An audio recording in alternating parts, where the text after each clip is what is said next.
Assalamualaikum warahmatullahi wabarakatuh. Sebelumnya perkenalkan saya Putri Balgis Koirunisa dari Fakultas Hukum Universitas Negeri Surabaya. Di sini saya akan memaparkan materi tentang perselisihan hubungan kerja. Yang pertama adalah pengertian paralegal. Paralegal adalah seseorang yang tidak memiliki gelar sarjana hukum, tetapi memiliki pengetahuan, keterampilan, dan pemahaman dasar tentang hukum dan hak asasi manusia yang mendayagunakan pengetahuannya itu untuk memfasilitasi ikhtiar perwujudan hak asasi masyarakat miskin. Yang kedua ada fungsi paralegal. Fungsi paralegal ini sendiri ialah sebagai bantuan hukum yang memberikan bantuan secara non-ligitasi dalam penyelesaian perselisihan masyarakat di desa. Mereka dapat membantu pemberi bantuan hukum khususnya non-ligitasi dalam penyelesaian perselisihan masyarakat. Yang ketiga adalah prinsip kerja paralegal.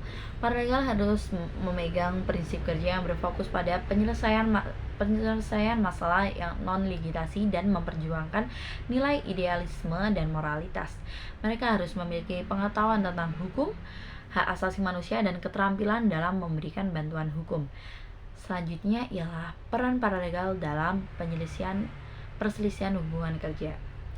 Paralegal berperan penting dalam perselisihan hubungan kerja seperti perselisihan hak, perselisihan kepentingan, perselisihan memutuskan hubungan pekerjaan, dan perselisihan antar serikat pekerja atau buruh. Mereka dapat membantu dalam penyelesaian perselisihan secara non-ligitasi dan memberikan konsultasi hukum.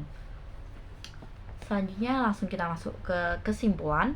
Kesimpulannya di sini dari materi profesi paralegal perselisihan hubungan kerja adalah bahwa paralegal memiliki peran penting dalam membantu penyelesaian perselisihan masyarakat di desa secara non-ligitasi. Mereka harus memegang prinsip kerja yang berfokus pada penyelesaian perselisihan secara non-ligitasi dan memperjuangkan hak, idealisme, dan moralitas. Selanjutnya, pada saat terjadi perselisihan perburuhan pekerja, mempunyai beberapa hak hukum yang harus dilindungi oleh berbagai peraturan perundang-undangan. Hak ini meliputi yang pertama ada hak untuk berunding bersama. Pekerja mempunyai hak untuk melakukan perundingan bersama dengan pemberi kerja mengenai upah, tunjangan, dan kondisi kerja. Selanjutnya ada hak mogok. Pekerja berhak mogok jika perundingan dengan pemberi kerja tidak menghasilkan kesepakatan yang dapat diterima bersama. Yang ketiga ada hak untuk menolak bekerja dalam kondisi yang tidak adil. Karyawan mempunyai hak untuk menolak bekerja dalam kondisi yang mereka anggap tidak adil atau tidak nyaman. Yang keempat ada hak untuk mengajukan pengaduan. Yang kelima ada hak untuk diwakili.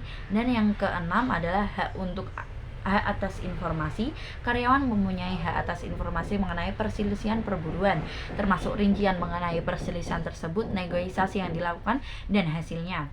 Selanjutnya yang ketujuh ada hak atas perlindungan dari pembalasan. Pekerja berhak atas perlindungan dari pembalasan oleh pemberi kerja jika mereka menggunakan haknya saat terjadi perselisihan pemburuan. Dan yang kedelapan atau yang terakhir ada hak atas perlakuan adil. Karyawan berhak atas perlakuan adil selama perselisihan perburuan, termasuk pertimbangan yang adil atas keluhan mereka dan penyelesaian perselisihan yang adil. Hak hukum ini penting untuk memastikan bahwa pekerja terlindungi selama perselisihan perburuan dan kepentingan mereka terwakili secara adil dan efektif. Mungkin itu saja yang bisa saya sampaikan. Kurang lebihnya saya mohon maaf. Wassalamualaikum warahmatullahi wabarakatuh.